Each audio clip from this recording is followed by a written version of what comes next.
You served in what branch of the service? In the Marine Corps in World War II. And your highest rank?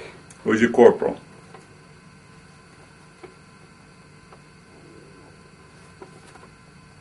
What did your parents do for a living? My mother was a nurse in World War I originally, and then my dad was sergeant in the World War I, and they met up in Fort Dix, New Jersey, and then they come back to Youngstown. Were they born here in the United States?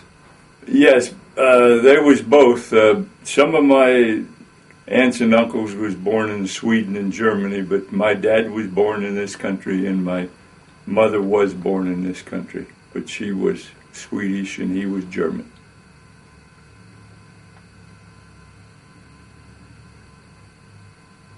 And during the period of 1941 to 1945, where did you live there then?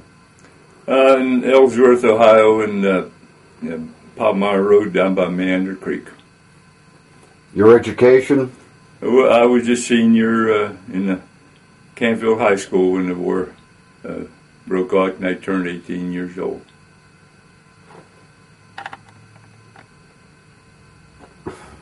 I was in high school at the senior in Canfield High School when I turned 18, and me and 7 other seniors, very dedicated to the cause of the war, so we all joined in the service, and so I had 2 credits to go yet to finish my high school, and when I come back from the service, I had a half a credit of English to do and another half a credit, so I took up trigonometry. But there were 7 others and me that joined the service when we were seniors in Canfield High School. And on December 7th, 1941, do you remember where you were? No, I was just at home there, and of course my dad, he was very patriotic, and we talked about things. Do you remember Roosevelt's speech at all? Oh yes, I remember his speech, right. Your feelings toward Germany, Japan, and Italy? Well, it was a big enemy, and I was going to do anything I could to defeat them. I have no problems with them today. I mean, them days are gone. I have no hard feelings anymore. And where did you serve as a soldier during the war? I was sent. I went from Youngstown to Cleveland, and then from Cleveland I joined the Marine Corps up in Cleveland, and they sent me to San Diego, California. So that was a long, long trip from, my mother had given me all these nice white clothes and cleaned me up and everything and said, Lou, look good. And so by the time I got to San Diego, California, I was black as the ace of spades. With the old engines was made to fire by coal, and then just dirty, very dirty, and you had to have the windows open because it was very hot. Could you tell me a little about a day in your life in the service? Well, of course, when overseas it was altogether different than what it was in the States there. I mean, in the States, everything was, you had to be perfectly dressed, perfectly clean. You had to do everything stateside. But overseas, why, just about anything went over there. So, were you involved in battle? Yes, I was in battle for 90 days on Okinawa. And that was quite an experience. If you're ever in true combat for 90 days, I mean, you got a story to tell just about every day. I mean, this is, if you're in true combat. Could you tell me about a day in the life in Okinawa during battle, after? Well, it's just every day was different. I mean, you go out there, if you was in a tank, we'd go out. We'd get the main thing is we were supposed to go up and get the Japanese out of the holes, the caves on Sugarloaf Hillside, and to get up there, was a problem because as your road going up to the cave, the Japanese would take a satchel mine, they would run over and they would throw their body and satchel mine into your tracks, blow your tracks off. And then, of course, you were just sitting duck. So then you had to get out of the tank immediately, because if you didn't, the artillery shells would be coming in soon from the Japanese. So that's one of the things you had to contend with. And but when we got up on the hill, well, then, of course, we would put the flamethrowers into the caves and try to get them out of there and kill them and whatever.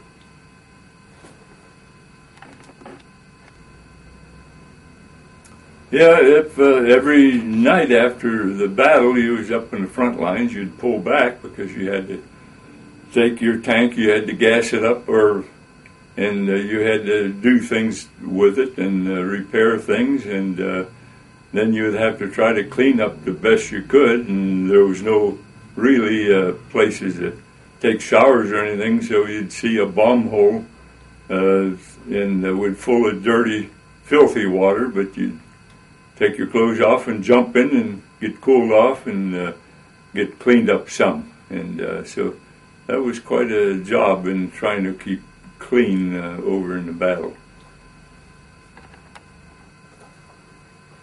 Well, when we had a one-way ticket from when we was out on board ship, that was April 1st, April Fool's Day on Easter morning. Why, we had a one-way ticket. We was out in the probably a mile or so, maybe 2 miles from the shore, and we had good breakfast, steak and eggs and everything, but you really didn't enjoy eating that stuff because you had a one-way ticket to this island, and you was hoping you'd get back, but chances are you wasn't.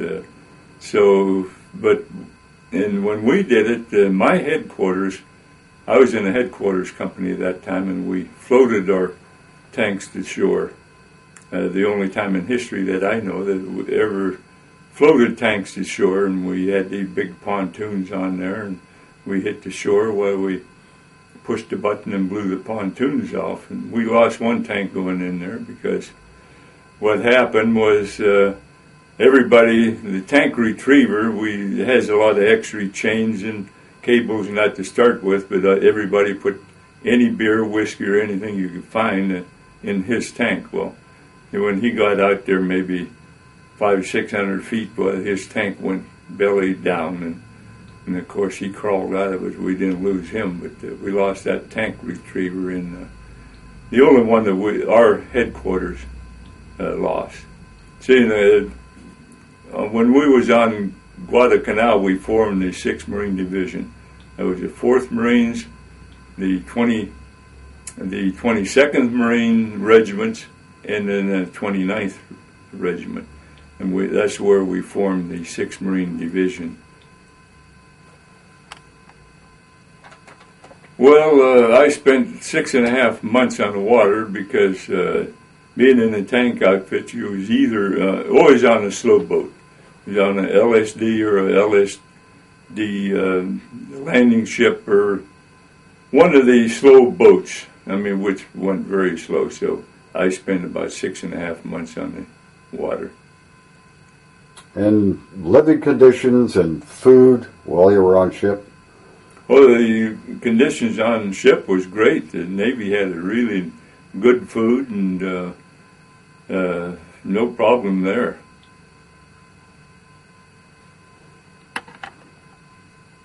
What would be your fondest memory prior to the war?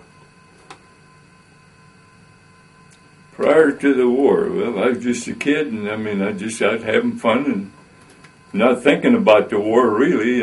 I had never thought in the future what might go on. No, I never. As a kid, you don't think of things like that really. You can look at it later and say what you should have thought, but as a kid, 18 years old, you don't think too much. Well, after we got off of Okinawa, I was there for 90 days in battle. We went to Guam, And we just got there, and then we got ready, and most of my outfit was already on the ship that was going to hit Japan proper. And so then the atomic bomb was dropped, and then after that, why, since we was aboard ship, they sent my outfit to Tsingtao, China. And going into the Yellow Sea of Tsingtao, China, we run into a typhoon, and then the war's all over and that, and I had three of my good buddies. We had to get on and start putting more chains and ropes and cables onto the tanks, trying to keep them from going into the side of the ship on the LSD. And three of my buddies got killed, and this is after the war's all over. They got killed. Do you remember where you were when you heard of Roosevelt's death? As I remember, I think I'm not sure if it must have been on Guam after, or at the end of the war, end of our battle on Okinawa. I'm not sure now the exact time. Well, I just had the regular medals, the battle and the Bronze Star and that. And as far as being wounded, I just had two small shrapnels in me, one in my stomach and one on my arm, but I didn't even go to the sick bay. I went and, well, I did go, but I didn't report it, and I just got some stuff and put on myself. And I never wanted to be known for, the only way I would have wanted the Purple Heart, or that is if I would have had something taken off of my body. One time me and my buddy was standing on Okinawa about 3 foot apart, and this huge shell come down. The sky is full of ack-ack in a battle when you're landing on the beach. And this something went plunk right between us, and that's when I got a couple small pieces. And my buddy said, well, let's dig down there and get a piece of souvenir. And I said, baloney. I said, well, that thing hasn't gone off yet. If it had to be a dud of some kind that went down in there, but I didn't want no part of it. And he thought about it too, and he said, no, we better not. So, yeah, some people were souvenir hunters. And a lot of them got blown up trying to get souvenirs, Did you ever take any prisoners? Well, we had prisoners not on our patrols. Every once in a while, we'd have to go out on a patrol to see what we was going to do the next day, and we did take some prisoners there, yes.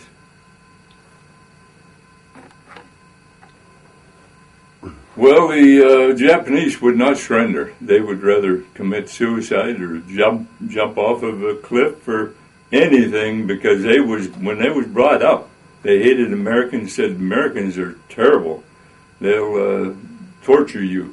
And of course, they was brainwashed, and that's exactly what the Japanese would do, is what they was accusing us of doing. But so there was very few prisoners taken.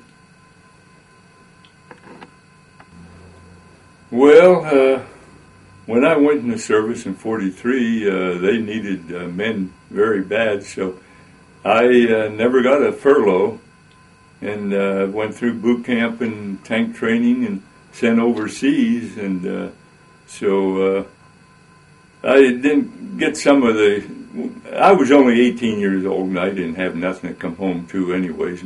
I'm sure my mother and father would have wanted to see me, but I had, 18 years old is different. So I didn't get a furlough or anything like that. So after the war, after the bomb was dropped and I was sent to Tsingtao, China, well, then we had some beautiful, beautiful time, because in a tank outfit, all we had to do is cosbleen our tanks up, and then we would had nothing else really to do after we got the Japanese aboard the ships to go to Japan to get them out of China. That was their job. We got that done. So in the tank outfit, we didn't have nothing to do. So we got liberty from 12 o'clock noon to 8 o'clock the next morning every day. And that was made up for all the other stuff we had to go through. That was beautiful. And in Tsingtao, China, the Chinese all lived on the bottom in the town. And up above, there was 8 different nationalities. You had your Germans, you had your Russians, you had your Chinese, the richer Chinese, and you had the Swedish, and you had 8 different nationalities on top. And by the time these kids was like 6 years old, they could speak all these different languages. Very smart kids up there. But that was some beautiful, beautiful duty in China for, it was about 7 months, 6.5, 7 months. So that made up for everything. Well, my dad was in First World War, and he tried to get in the Second World War, but he was too old and had too many kids, so they wouldn't take him. So he joined the National Guard, and he used to go helping out everything in the state of Ohio he would do. And I had brothers and sisters that was in his service. My one sister Ruth and my brother Bill, I mean, they was in the service, and had all kind of uncles and aunts and everybody that you might say was in the service, and some of them was like 35, 36 years old when they went in. So that was quite a, everybody wanted to be part of the, help the country at that time. I'd say not everybody, I'd say 99% of the people. Of course, you always had somebody that didn't believe in it. We had one kid up at the high school there that was for the Germans, so some of the guys really treated him rough. But so there was only one of them in high school that felt that way, that felt for the Germans. Do you remember where you were when it was announced the war had ended? I was either on Guam, must have been Guam, because we was getting, yes, we was on Guam. We was aboard ships getting ready to hit Japan proper. That's where we was. It was on Guam. We was aboard. Most of my outfit was aboard ship, but I was still on. My job at that time, we were loading the tanks aboard the ships. And what we had to do, one of the jobs we had to do was put rubber tracks on the tanks, and then we'd drive them down to the docks, and then they'd load them aboard the ship. So I was on Guam. And how were you notified and your feelings at the time? Well, the feeling was great because we did not think we was coming back. Once we went to Japan, I mean, going through on Okinawa for 90 days and seeing they won't give up, or we knew that we was in big trouble. And at that time, most everybody, I'd say 90% of the guys in my outfit said, hey, we'll never make it back. So, I mean, that was the feeling, because what we had. Did you receive any correspondence, letters, postcards from the home front? Well, oh, yes. Yeah, we would get letters and that, and but there was supposed to be, I think they had a V-mail, air mail and everything, but still it was a long time that you get them, because you're not going to get them when you're in 90 days battle or something like that. But yeah, the home front sent letters and did a good job. Were you married at the time? Any children? No, I was not married. I was very fortunate, being 18 years old and leaving school, and I felt sorry for some of the older guys that when they was 30 years old, we used to call them pops. So, but most of us, I would say the majority of the guys was in combat, and that was, most of them was, they was 18, 20, 21 years old, but we did have older fellas too. And this interview was taking place where? I see you're involved in a museum.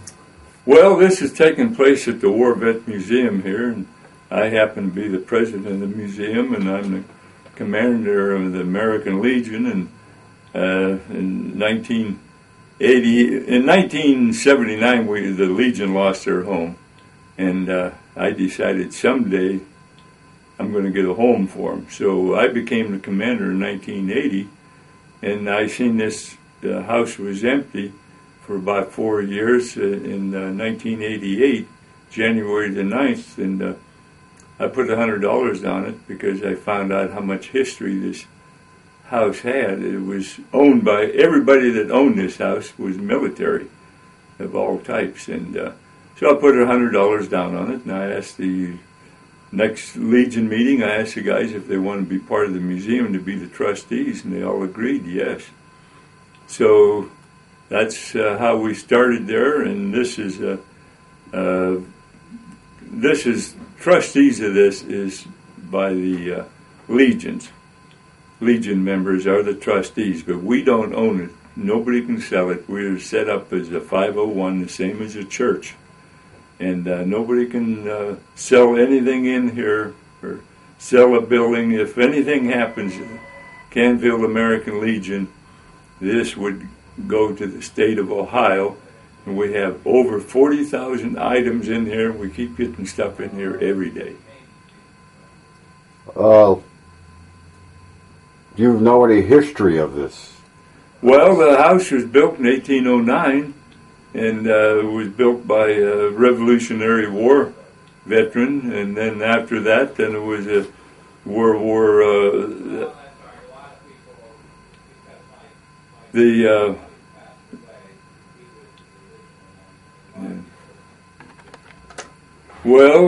yes, this house was built by Magat, who was a fifer in the Revolutionary War, and he came from Connecticut, and he had a furniture store up there, and he brought a bunch of this stuff with him when he built this house here, and he paid $300 for the 8 acres, the whole corner here, and then he built a house, and then a year later he built a barn back here.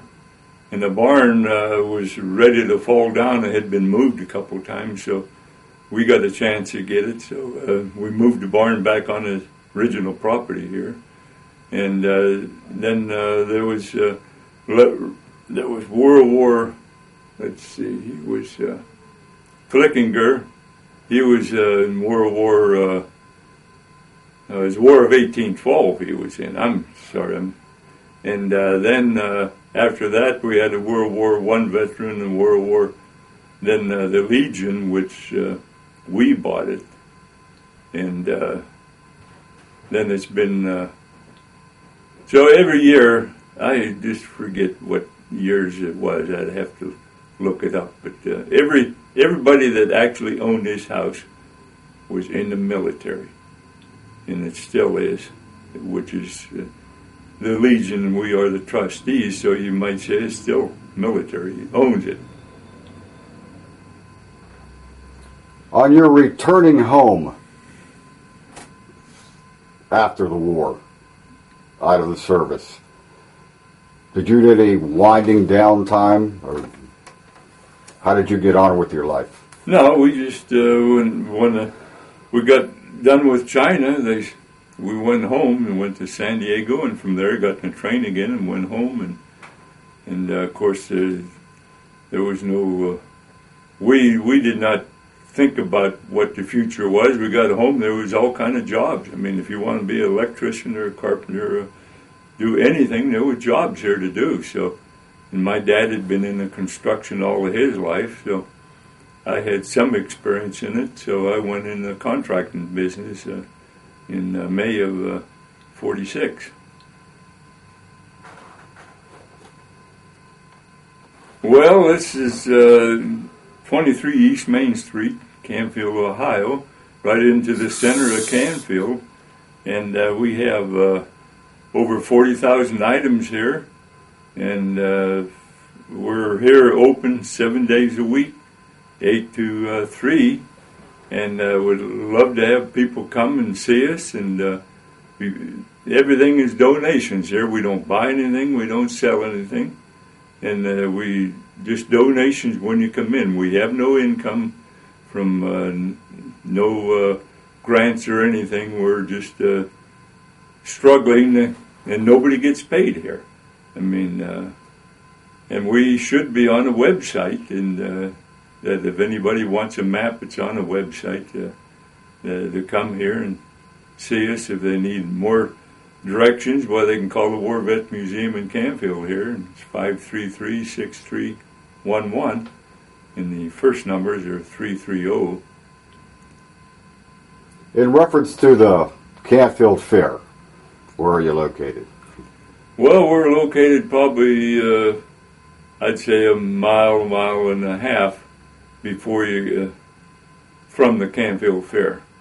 And the Canfield Fair, of course, is well known all over the country. So if you're up to Canfield Fair, please stop in the museum here.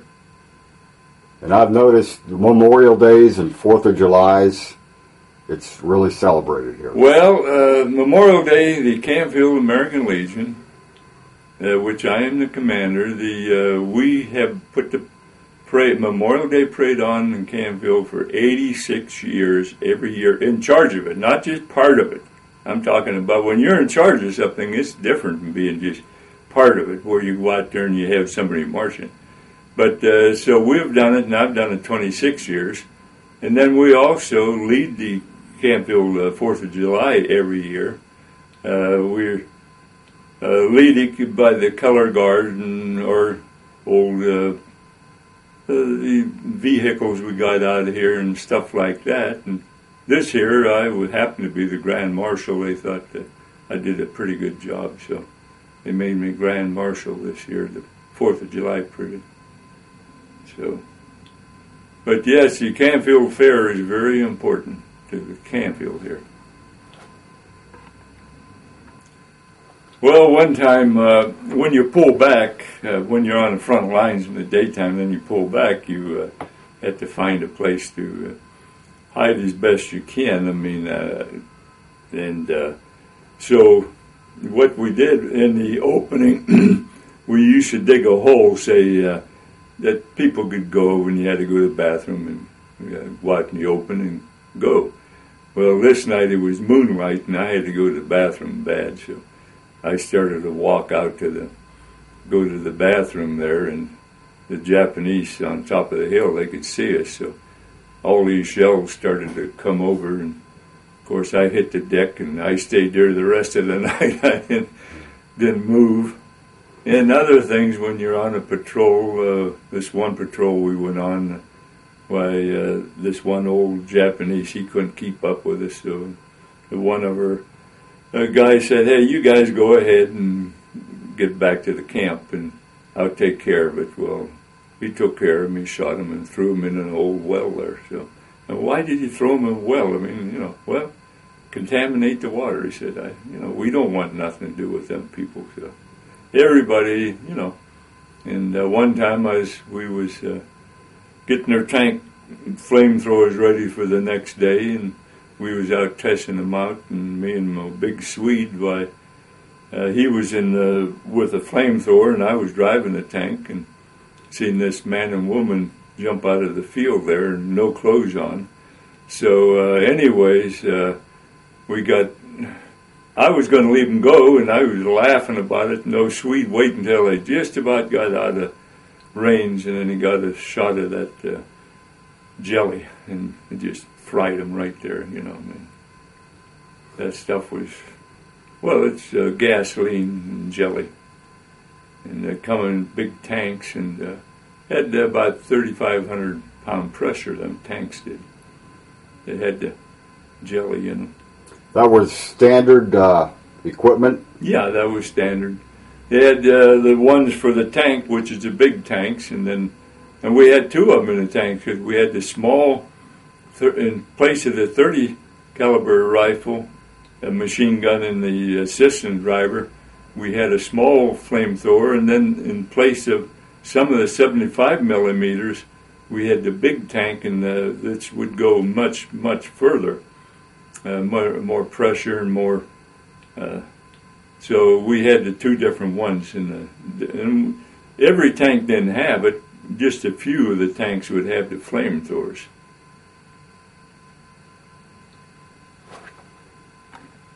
Well, my duty, I ended up at the end when on Okinawa in flamethrowers, and I had experience in pretty near every part of the tank, and since I ended up in headquarters, and so it was interesting. It wasn't the same thing every day. Some days I'd be driving the tank. Some days I'd be in the flamethrower, and some days in the turret.